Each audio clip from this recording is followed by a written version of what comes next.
बिस्मिल्लाहिर्रहमानिर्रहीम। अस्सलाम वालेकुम एवरीवन, मैं हूं आपका मेज़बान मोहम्मद उसामा खालिद। उम्मीद करता हूं कि आप सब खैरियत से होंगे। किज़ल अलमा की एपिसोड नंबर 4 के साथ मैं आपकी खिदमत में दोबारा हाज़िर हूं। और आज की वीडियो को यानी कि आज की एपिसोड के लिंक्स मैंने इंग्लिश सब टाइटल्स के 2 लिंक ऐड किए हैं और उसमें डिफरेंट सर्वर्स मौजूद हैं जहां पे आप जाके एपिसोड देख सकते हैं। कुछ सर्वर से एपिसोड रिमूव भी हो चुकी है, तो अभी आप जल्दी से देख लें क्योंकि क्लेम की वजह से बाद में वहां से एपिसोड रिमूव हो जाती है। आज की किस्त की अगर बात की जाए तो खातमा ने वालदा सुल्तान को जैनी खातून की साजिश के बारे में नहीं बताया और उन्होंने ये इस बात का जिक्र उनके साथ नहीं किया कि इन सब बातों में जैनी खातून मुलव्वस हैं और उन्होंने किसी न किसी तरह से जैनी खातून को बचा लिया और सारा इल्ज़ाम अपने साथ ले लिया। तो वालिया सुल्तान ने उनको जिंदान में डालने का हुक्म दिया, लेकिन उन्होंने साथ ये भी हुक्म दिया कि जैनी और उस दोनों पर नज़र रखी जाए ताकि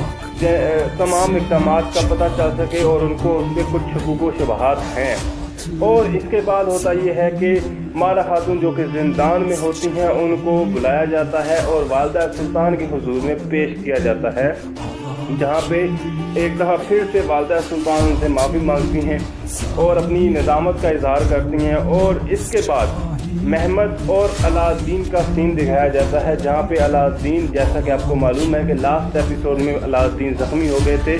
तो महमद वहीं पे बैठकर रो रहे होते हैं और अपनी वालदा को याद कर रहे होते हैं। तो अलाउद्दीन उनसे पूछते हैं होश में आने के बाद कि क्या बात हुई और आप क्यों रो रहे हैं, जिस पर अलाउद्दीन को महमद ये बताते हैं कि उनकी वालदा उनको बगैर बताए हुए सराय को छोड़ गई हैं, जिस पर अलाउद्दीन भी थोड़े से अफसरदा होते हैं और दोनों भाइयों के दरमियान एक अच्छा इमोशनल सीन दिखाया जाता है। फिर इसके बाद अगर बात की जाए तो जैनी खातून, अब आगे उनको पता चलता है कि मारा खातून को सुल्तान मुअज़्ज़म ने अपनी खिदमत में बुलाया है, तो वो मेरा ख्याल है कि इस अफ़वाह को फैला रही हैं कि मारा खातून माँ नहीं बन सकती, तो ये भी देखने वाली बात होगी। फिर इसके बाद जहानोस पाशा को आज एक खबर मिलती है, जो उन्होंने अपने जो एक पादरी होते हैं उनको चर्च में रखा होता है, उनके ज़रिए से खबर मिलती है, जो ये खबर होती है कि हाजी पाशा अभी भी पायताख्त में मौजूद हैं। उसके बाद देखा जाए तो सुल्तान मुअज़्ज़म और मारा खातून के दरमियान छोटा सा सीन दिखाया जाता है और उनकी छोटी मोटी बातचीत होती है, लेकिन उनकी बातचीत इतनी तवील नहीं हो पाती क्योंकि इसी दौरान उनको जब सुल्तान मुराद खान और मारा खातून आपस में बात कर रहे होते हैं तो तभी सुल्तान मुअज़्ज़म को इस बात की खबर मालूम होती है कि हुमा खातून की तबीयत रास्ते में बहुत ख़राब हो गई थी और जिसकी वजह से वो इंतकाल फरमा गई हैं और उनकी लाश जो है वो सराय में आ चुकी है। तो हमारा जैसा कि आप देख सकते हैं कि सुल्तान मुअज़्ज़म हुमा खातून के बचपन यानी कि महमद के बचपन को और हुमा खातून के साथ गुजारे लम्हात को याद कर रहे होते हैं। और यहाँ पे जैसा कि आप देख सकते हैं कि उनको कफन में लपेट कर रख दिया जाता है। तो सुल्तान मुअज़्ज़म वहाँ पर आते हैं और यहाँ पे एक इमोशनल सीन दिखाया जाता है, जहाँ पे सुल्तान मुअज़्ज़म हुमा खातून के लिए काफ़ी अफसरदा होते हैं और कहीं ना कहीं शायद उनको ये लग रहा होता है कि मैंने उनको भेज के गलती की।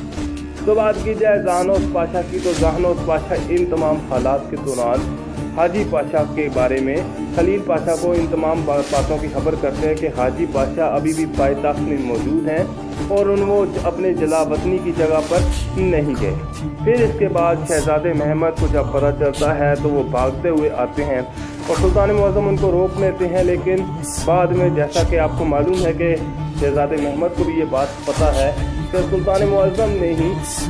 हुमा खातून को सराय से भेजा था। तो इस बात पर वो अपने वालिद से गिला करते हैं कि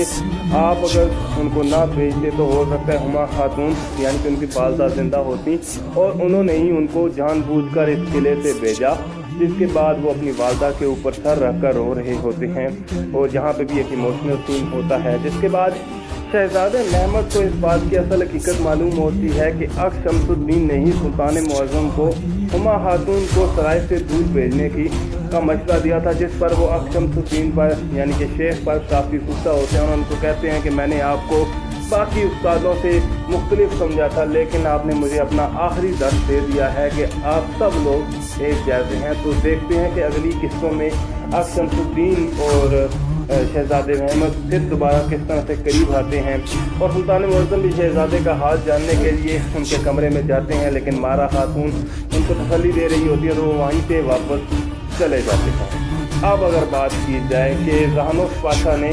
यानी कि खलील पाशा ने किस तरह से उनके साथ मिलकर इस मामले का या हाजी पाशा वाले मसले का हल निकालने की कोशिश की, तो उन्होंने उनके करीबी पाशा और उनके जो कमांडर थे उनको पकड़ा और उनसे पूछा कि हाजी पाशा कहाँ है। तो पहले ने तो जवाब नहीं दिया, जिस पर उसका सर यानी कि काट दिया गया, उनको कत्ल कर दिया गया। दूसरे ने उनको बता दिया कि हाजी पाशा इस वक्त यहाँ पर मौजूद हैं, जिसकी खबर लेकर खलील पाशा पहुँचते हैं शहज़ादे अलाउद्दीन के पास और उनको कहते हैं कि सुल्तान मुअज़्ज़म क्योंकि हम में हैं तो हम चाहते हैं कि आप वली अहद के तौर पर इस मामले का हल निकालें। तो इसके बाद हाजी पाशा का सीन दिखाया जाता है जहाँ पे वो आराम अपने जगह खुफिया जगह पे आराम कर रहे होते हैं और आज के इसमें जो स्टीफेंस हैं उनकी भी एंट्री होती है जो कि मारा खातून के भाई हैं और वो हंगेरियन कासद को उस्मानी सिपाहियों से बचाते हैं। और उसके बाद आगे इनकी एक बात हैरान कन होती है कि मारा खातून हो सकता है कि सुल्तान मुअज़्ज़म को कत्ल करने में नाकाम रही हो, तो अब मैं इस मंसूबे को कामयाब करना चाहता हूं। इस बात से शायद कहीं ना कहीं मारा खातून पर शक दोबारा जाता है। आने वाली किस्तों में पता चलेगा कि ये शक ठीक है या नहीं। उसके बाद सीन दिखाया जाता है जहाँ पे अलाउद्दीन शहज़ादे अलाउद्दीन हाजी पाशा का सर कलम करके जो उनके सिपाही हैं उनके सामने लेके आते हैं और उसके बाद शहज़ादे और सुल्तान के नाम के नारे तमाम जगह पर लगाए जाते हैं और वहीं पे गूंज रहे होते हैं। अब अगर बात की जाए जो खलील पाशा हैं जो ऑलरेडी सुल्तान मुअज़्ज़म को भी इस बात का मशवरा दे चुके हैं कि जो आपने शेख यानी कि आही बरादरी में कुछ जगह दी थी वो वापस ले लें और उनसे टैक्स उनका जो है वो लगा दें, तो हो सकता है कि हमारी सल्तनत के हालात बेहतर हो जाएं। और अब जैसा कि सुल्तान मुअज़्ज़म ने इस बात से इनकार कर दिया था, लेकिन वो शेख के पास वापस आते हैं और कहते हैं कि आप मेरी मदद करें और इस मामले को सुलझाने में मेरा साथ दें। लेकिन आगे से शेख उनको इस बात पे मना कर देते हैं और कहते हैं कि मैं सियासत में दाखिल नहीं होना चाहता।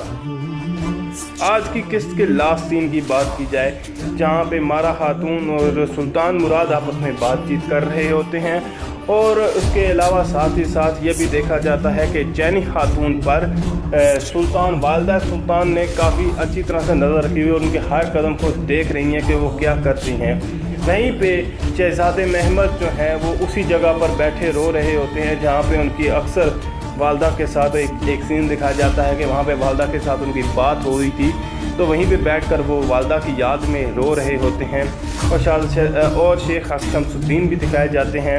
इसके बाद अगर बात की जाए मारा खातून की, तो मारा खातून छुरी को कैंची को पकड़ लेती हैं और ऐसा लगता है कि वो सुल्तान मुअज़्ज़म पर हमला करने वाली हैं। लेकिन अब ये आने वाली किस्त में ही पता चलेगा कि क्या वो सुल्तान मुअज़्ज़म पर हमला करती हैं या नहीं, क्योंकि वो कैंची उठाकर सुल्तान मुअज़्ज़म के पास तो लाजमन आ ही जाती हैं। तो ये थी आज की एपिसोड जिसके लिंक मैंने ऑलरेडी डिस्क्रिप्शन में ऐड कर दिए हैं इंग्लिश सबटाइटल्स के साथ, उर्दू सबटाइटल्स के साथ। मिलते हैं नई अपडेट्स के साथ बहुत जल्द। अल्लाह हाफिज़।